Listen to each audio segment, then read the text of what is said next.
A Dallas nurse infected with Ebola issued a statement today thanking everyone for their prayers and support.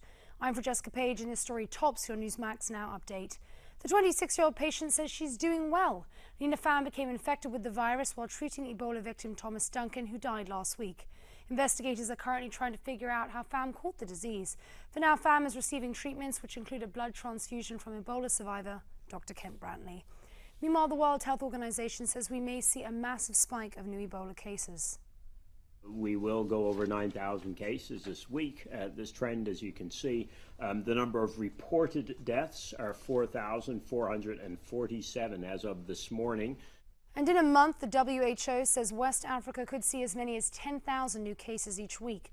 Dr. Bruce Ward adds that Ebola is now killing 7 out of every 10 people who contract the disease. In Washington, the president and his top military leaders are talking about ISIS. President Obama met with defense chiefs from more than 20 countries today.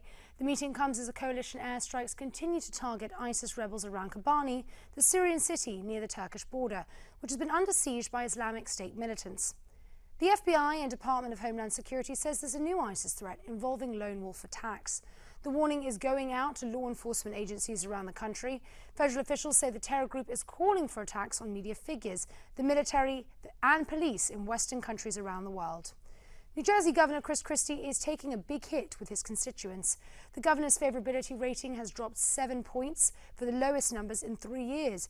According to the latest Rutgers-Eagleton poll, 45% of respondents have a negative view of their state's leader. Meanwhile, 42% say they have a favorable opinion of Christie. That same poll gives some insight to the governor's key problem areas. 24% of voters say they don't like the way Christie is handling taxes in New Jersey. 21% say the Garden State's economy is an issue of concern.